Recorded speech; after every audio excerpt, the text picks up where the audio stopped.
Hi, Facebook friends. Suzette Martinez Valladares here.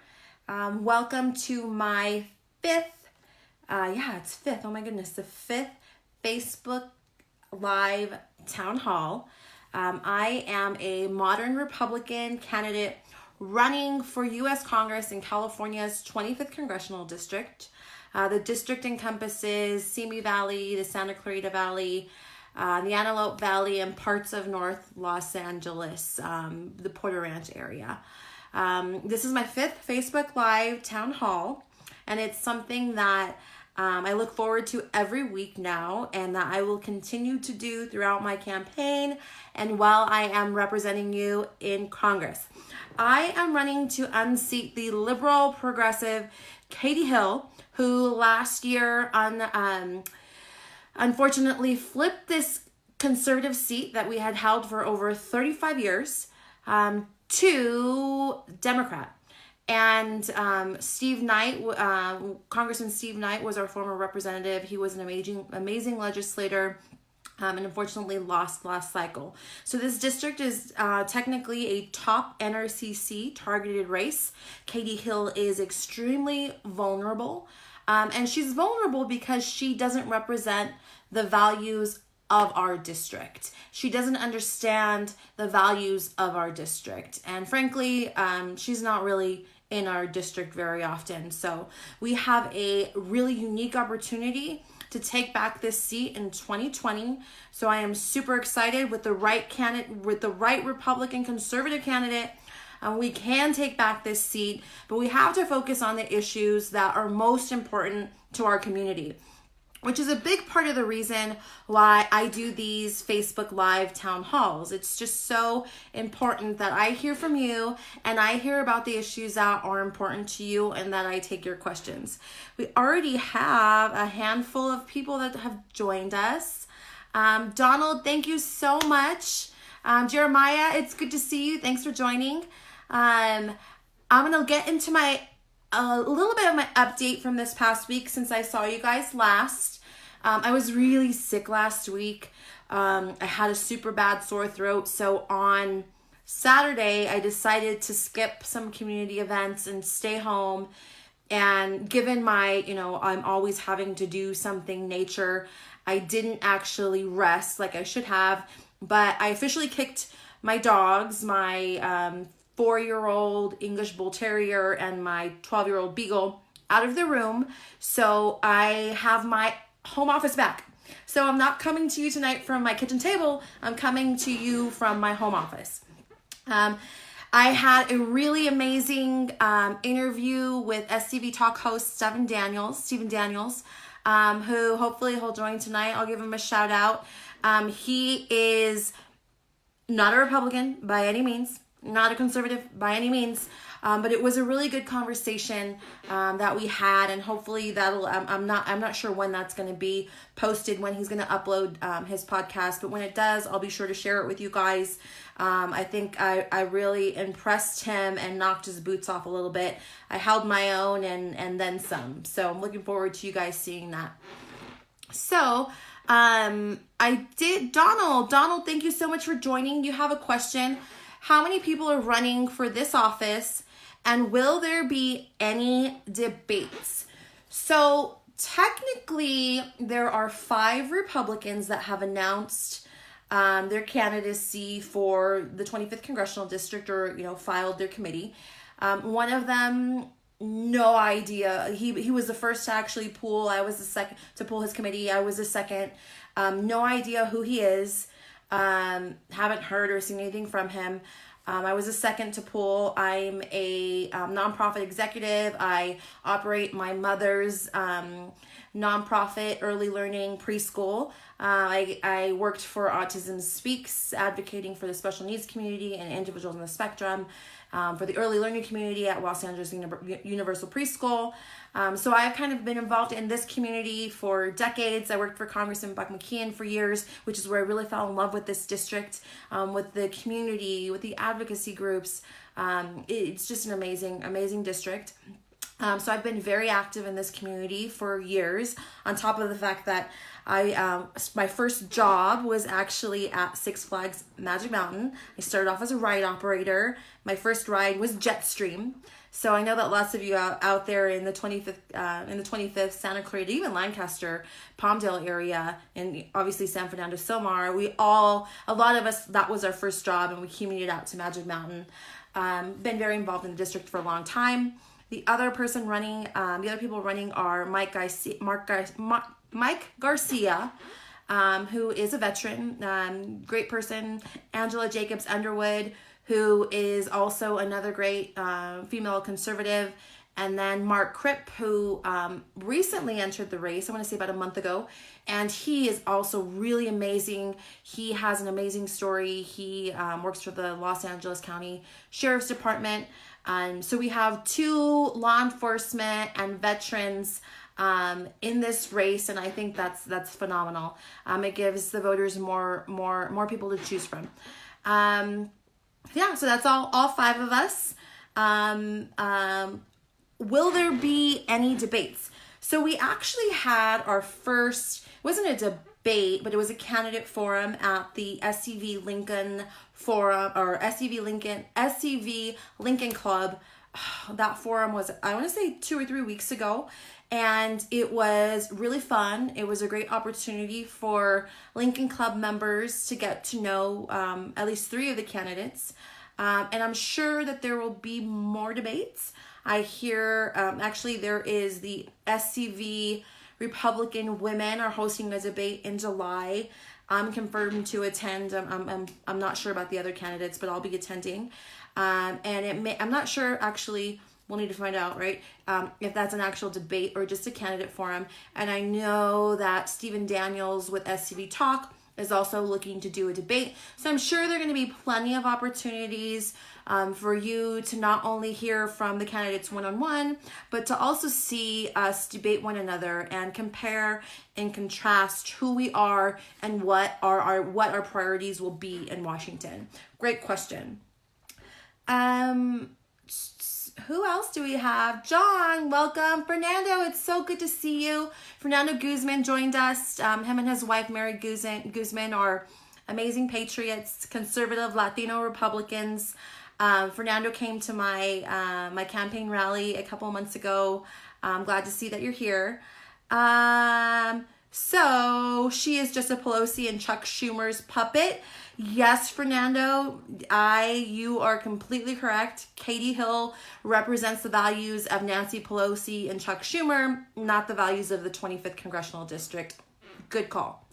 Gayla, welcome. I see my cell phone there. Hi, Suzette. I'm super talented. I can type without my fingers at the same time. I think that's some of my team who's helping with us. One of the questions that I noticed, majority of my week is really spent trying to raise money. I'm on the phone hours and hours and hours every day, as well as running a business and going to community events all the time. And I really do try and keep up with my social media. I can't always respond just because there's not enough time in the day. If I could figure that out, I would, probably have a lot of money in my bank account. But I can't always respond. So one of the things that I noticed last week, that somebody posted that an inaccurate depiction of my position on DACA. I want to be very clear. When it comes to the Deferred Action on Childhood Arrivals, DACA, that was passed, or actually not even passed, Barack Obama. It was an administrative executive office order from President Barack Obama. And while I want to be very clear, while I agree with the concept of DACA, meaning that children who have come to the United States by parents or whomever, who have been brought here not of their own accord, who have been raised here, who we've invested in their education, who know really nothing other than an American way of life, should not have to pay for the sins of their fathers, essentially, right? And what I don't think it's their fault that they were brought to this country illegally, and we need a permanent solution for individuals who have been brought, for children who have been brought to the United States illegally. I agree with the concept. Obviously, there are some things in DACA that I think could be tweaked and changed, but I do not agree that DACA should have been an executive order.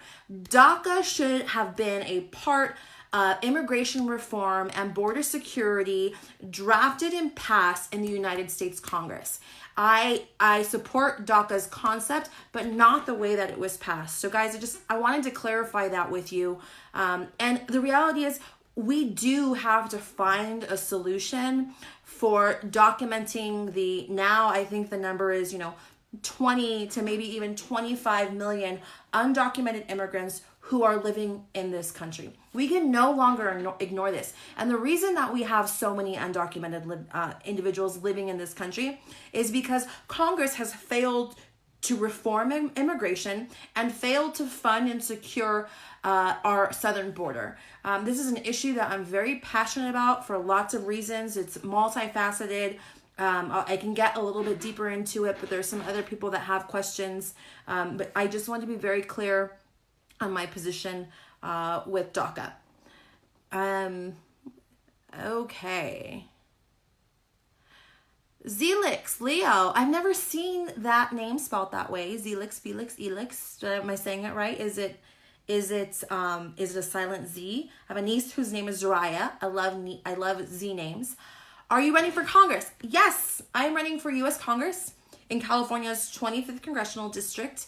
The district, again, encompasses Simi Valley, a small portion of the city of Los Angeles, Porter Ranch area, Santa Clarita, the Acton, Agua Dulce, Palmdale, Lancaster, Lake Los Angeles, Pear Blossom, the Antelope Valley. It is a seat that has been held by a conservative for over 36 years. It was last held by Steve Knight and then Buck McKeon, who were amazing legislators.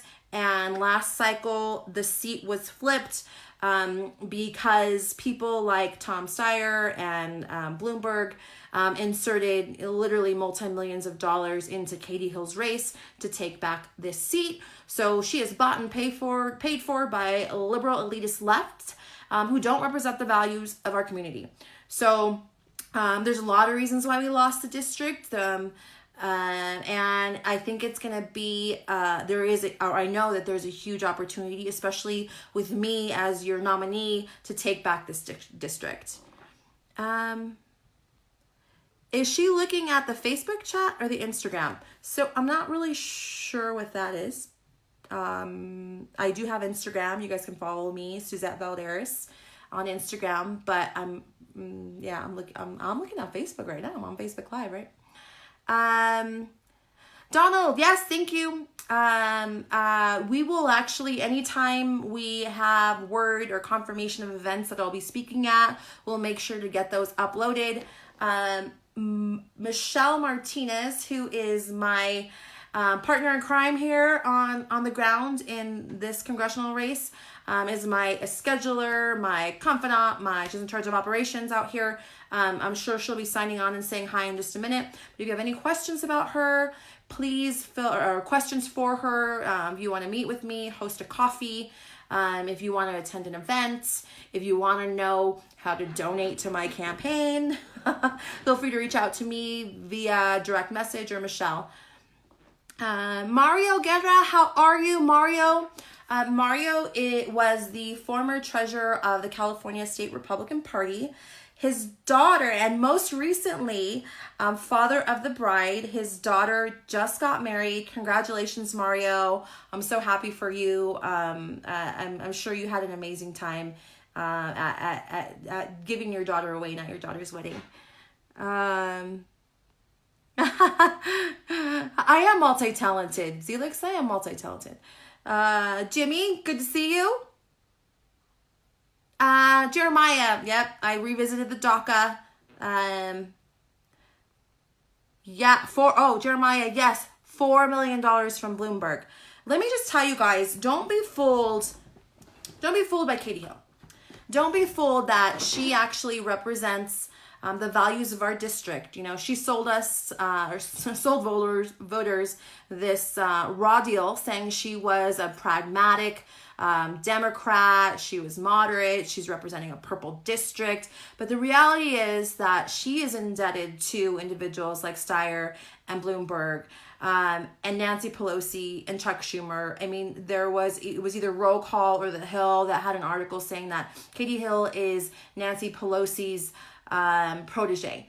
So Katie Hill by no means represents the values of our district. So it's so important and imperative that we organize now, that you donate to my campaign. I mean, Katie Hill, I think kind of supposedly I hear is trying to distance herself from people like Alexandria Ocasio-Cortez. Did I say that with some twang? But she's constantly retweeting Alexandria Ocasio-Cortez. Alexandria is raising money for Katie Hill. So it's very clear to me that Katie Hill is aligned with, has attached herself to the liberal left of her own party, which is very far from the things she sold our district back in 2018. Joe, welcome. Hey, Suzette, would you support expanding NATO? Let me see. Sorry, I don't have my glasses on. Would you support expanding NATO to include Ukraine as a response to Russia's attempt to sow social chaos in our country? It's definitely something. When it comes to Russia, I think that Congress needs to do something to prevent them from meddling in our business, whether it's elections or other democracies internationally. This needs to be a huge focus of our government at every level, at the federal level. So I would support any measures that prevent Russia from meddling in our elections, that prevent Russia from really creating international and global chaos, for sure. Zelix, again, you're in Sacramento. Welcome from Sacramento. You're not in my district, but all conservatives, Republicans here in California are on the Save California movement. I mean, there's so many issues, and we're a one-party system out here, and you coming from Sacramento probably know this more than most. We have to rebuild the Republican Party here in California, and which is something that I look forward to doing both in my district and across California. It's just so imperative. We understand what regulation, what taxes from a one-party system, especially coming from a Democrat one-party system where we know they like to tax and spend, how that affects the middle class. I mean, is there a middle class in California anymore? It's super debatable. 25% of our population is living in poverty. I believe there are some things we can do at the federal level to help with strenuous regulation that the state of California imposes on us. I'm a huge, I believe in local power, but we really do need to rebrand here in California. This isn't when we change our conservative Republican principles. It just means that we need to work harder at electing Republicans at every level of government, at city council, at water board, dog catcher, state assembly, state senate, and especially our congressional level as well. And here's the thing. We haven't had a Republican win any of our statewide offices in nearly a decade. I think Steve Poizner, who was a previous insurance commissioner, was the last Republican to serve at the statewide level. And it's sheerly unacceptable. And we need to start talking about issues that the voters care about, that Californians care about. We are technically the third party here in California. In this district, voter registration for the first time flipped last cycle to 36%. When I first got involved in Republican politics here in the 25th Congressional District, I think Republican voter registration was upwards of 40%, and now we're at 32%. What's interesting is that people in the 25th district specifically aren't necessarily leaving, just leaving the Republican Party to go register as Democrats. They're leaving to register as no party preference because they're sick of the rhetoric and ineffectiveness of both sides, and we need fresh perspective, which is exactly what you get with me. My campaign is focused around immigration reform, around free markets. My campaign is focused on healthcare, on education, things that everybody cares about, whether you're Republican, whether you don't like either party, or even whether or not you're a Democrat. You want to ensure that your child has access to early education, to a quality K through 12 system, that if your child so chooses, they can go to a university or vocational training, or an apprenticeship, right? Education is important to all parents, for really all ages, and it's something that my campaign is focusing on, and is a priority, as well as healthcare, small businesses, specifically for the Latino community, and all communities, all Americans, all Californians that are small business owners. But Latinos are actually the largest growing small business sector in the United States and in California. So regulation and taxes are affecting Latino businesses here in California. At the national level, we are so lucky that we have a president who is pro-business, who wants to cut regulation. I support cutting regulation. I support cutting taxes so that small businesses can thrive. These are the fresh perspectives that we need from our leadership, and this is what I want to do in Washington, because I'm from this community. I understand this community. I understand conservative principles. Great question, although I don't think I actually finished your question, right? Is there a reason you call illegal aliens undocumented immigrants? No, I mean, potato. It's the same. It's kind of the same reason why I will sometimes call myself a Latino or an American or a Hispanic. I mean, I think the words are kind of interchangeable. So I'm sorry. There's no rhyme, reason, or method to my madness on that term. There's Michelle. DM Michelle, guys, if you guys need anything. So what, Jeremiah? Your question is, what do you think Katie Hill's biggest weaknesses are that you will run against her? Oh, wow, there's a lot, and we only have about 10 minutes left. So one of the biggest weaknesses, I think that, there are lots of weaknesses. One of those is that she is a lockstep partisan.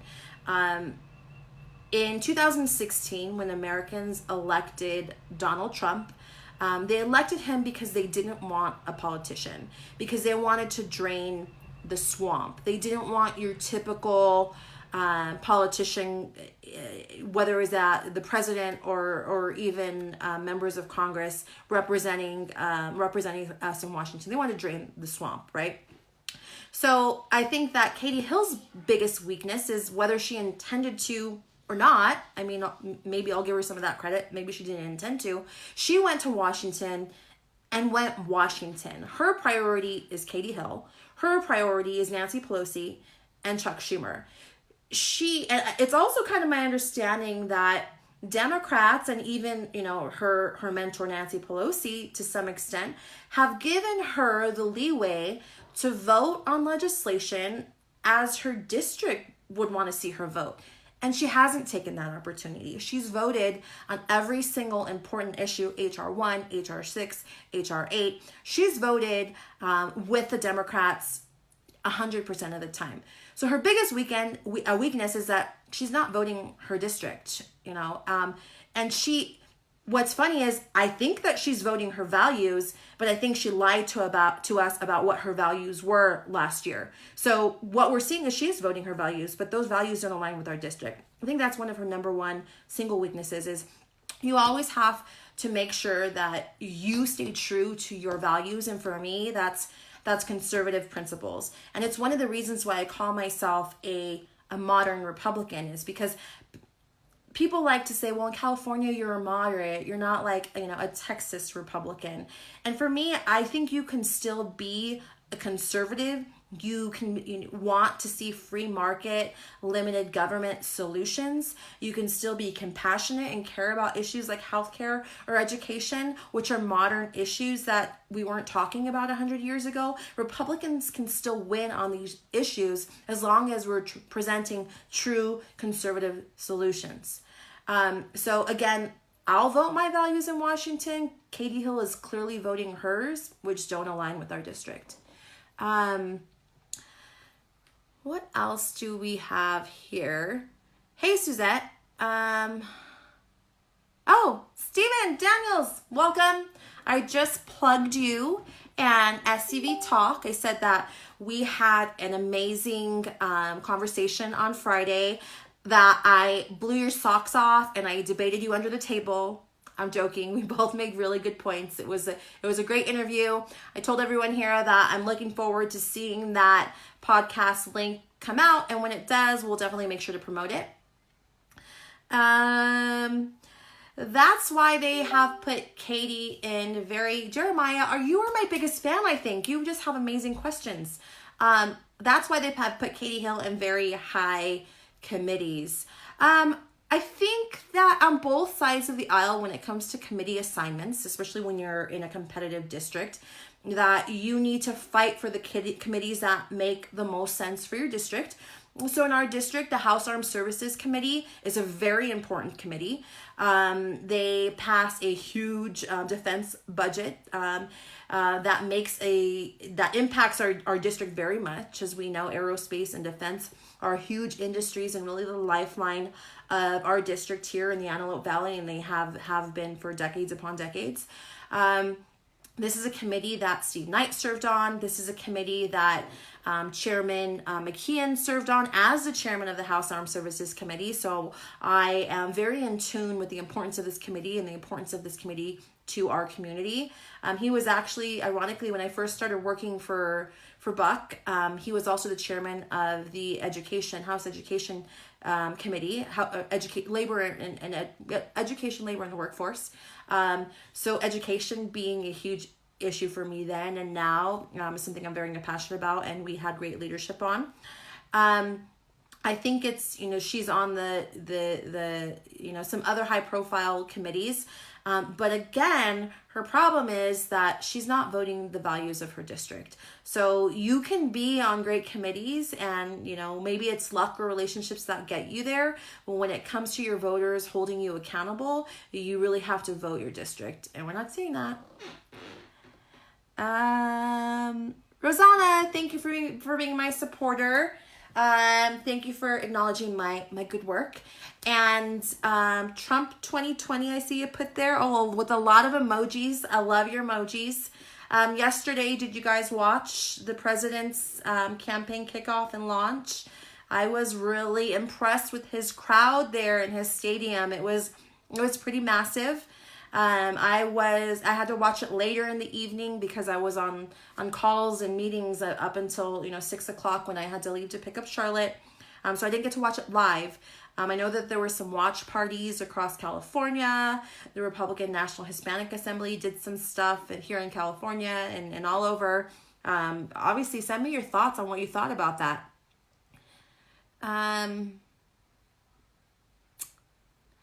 Chris, what is your take on the gender pay myth? So, when it comes to the pay gap or the gender pay myth, I think that it's a complex issue. And I think that, personally, anecdotally, just talk about my own kind of experience.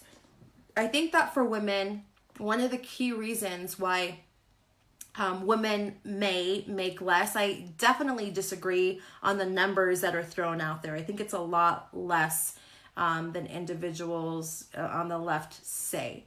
There is a pay gap. But I think that a major reason for that pay gap is because women like myself, who tend to be part of the workforce, and whether they go to college and they're building up their career, like for me, instantly I went to Cal State, graduated Cal State Northridge, started working for Buck McKeon, got another opportunity and another opportunity. I ended up waiting to have my daughter until I was, how old was I? Oh my gosh, 36. It's a little older than most women. It's okay. A lot of women are waiting, to have children later. But women are taking time off, and I took almost 8 months off of maternity leave. I was very fortunate to have an employer that supported that, and live in a state where we do have paid maternity leave, so it did pay for some of that. I also happened to have an insurance plan that I paid into as well that helped extend that maternity leave for me. But I think a huge part of the reason why we see that pay gap is because women leave the workforce to raise children, and that is by sometimes by choice and sometimes by necessity. It's for me, when Charlotte was little, I couldn't imagine leaving her. And once I placed her in daycare with a nanny, and I saw how much she grew by being around other children, I definitely, that as well as I did deal with some postpartum depression, which kept me out a little bit longer than I anticipated. But once I saw that she was really developing and growing by being in an atmosphere with other children, I became a lot more comfortable with me going back to work. For a little while, I did question, do I want to go back to work? And I know a lot of moms feel this way. A part of you, especially the go-getter and executive in me, was like, I'm going back to work. But when you have this little baby being who needs you, who looks up to you for everything, who needs you for everything, it's a hard decision. So some women choose to not go back to work. Some women choose to take extended maternity leave. So I think that that's one of the primary reasons for the pay gap. And I like that we are finding free market solutions to changing that, whether it's places like Target actually paying for maternity leave and incorporating that into their benefits. One of the things that we've seen is, because we have such an amazing economy right now, because we have such low unemployment, bigger employers, especially like Target, are offering, to be more competitive, they're offering more benefits for both mothers and fathers. And I think that we may be at a cusp where our culture, our work culture, our business culture is changing. I'm supportive of paid maternity leave. I really like Joni Ernst's bill and Marco Rubio. Ivanka Trump is working on this very issue. And I think that if we can address that, where it doesn't grow our deficit, but there are some creative solutions, such as allowing parents, mothers and fathers, to push back their Social Security benefits so that they can have benefits paid forward for paternity leave. That's a great solution, and that's part of Joni Ernst's bill and Marco Rubio's bill. So I think there's a huge culture. I love that Republicans are leading on this, and it was a really great question. Thank you for asking it. We have, oh my goodness, time flies, but my boss Charlotte, or my little executive, I call her Charlotte, is not calling me just yet, so maybe I can take one or two more questions. Joe, Arnold Schwarzenegger. What about Arnold? Not really sure. Okay. Zelix. Chris, Latino values more closely match those of conservatives. Yes. And first and foremost, I'm an American. I'm a Californian. I'm an American, I'm a patriot. But I think that there are culture differences across the United States. And those culture differences can be, I'm very different from a Texan. I'm very different from a New Yorker. I'm a California girl. I happen to be half Puerto Rican and half Mexican. My Puerto Rican culture, very different than my Mexican culture. But one thing, and the Hispanic or Latino community, in the United States and across, Latin America, is very diverse. But some of the things other than the language that we find in common is that we are very big on family values. We don't trust government because there has been a long history of corruption in Latin American governments. So for Latinos who, whether they are new immigrants here in the United States, or whether like myself from my father's side, whose family have been here for 100 years, we know very well that a powerful government can easily overthrow the people and take away our freedoms and liberty. So we are very distrusting of government. We like more control locally here in our community, which are all conservative Republican values. So yes, I could talk about this for, we could literally have a whole town hall on Latino engagement and Latino principles and Latino Americans, really. And maybe we should soon. Fernando, Fernando, amazing. And what I love about Fernando, his response here is, yes, we Hispanics, Latinos are pro-family, pro-God, pro-life, all, very prominent in the Latino community. And one of the things that I admire about Fernando is that his Spanish is very beautiful and my Spanish is not so beautiful. And he attacks the left for attacking Latinos and not representing our values. So good job for patriots out there like Fernando. Donald, I don't think I've heard anything from Hill since she won. The things I have heard aren't good, so. So guys, I just want to say that you had a lot of amazing questions. I am looking forward to seeing you next Wednesday at 8 p.m. Part of the reason I wasn't also in my kitchen is because I'm getting a new table. So I'll see you at my kitchen table next Wednesday, 8 p.m. Send your questions over to me, whether it's direct message to Michelle on this thread. I do an announcement. Make sure that you share, guys. It's just so important that, one, that we communicate about issues that are important to our community. But this is going to be a grassroots movement. There are other components that we're doing. But in this community, we need to speak up. We need to organize for our values and for what we want to see happen in Washington. And I need your support to do that. In the next 2 weeks, we're going to have a really big deadline coming up. We need to raise more money. I could have the cure to cancer, and unless I had the money to get my product or my message out there, it doesn't matter. No dollar amount is too small. $5, $20. If you won the lottery, a max out of 26 for you and your spouse is preferable. But please do so at my website, SuzetteValladares.com. Again, I look forward to representing you in Washington. Thanks for signing on tonight. Actually, before I say goodbye, I'm so sorry. I'm going to take one more opportunity to talk to you about something that really kind of hit me this week. The other day, Jeremiah, actually, who was on this thread, sent me a link from.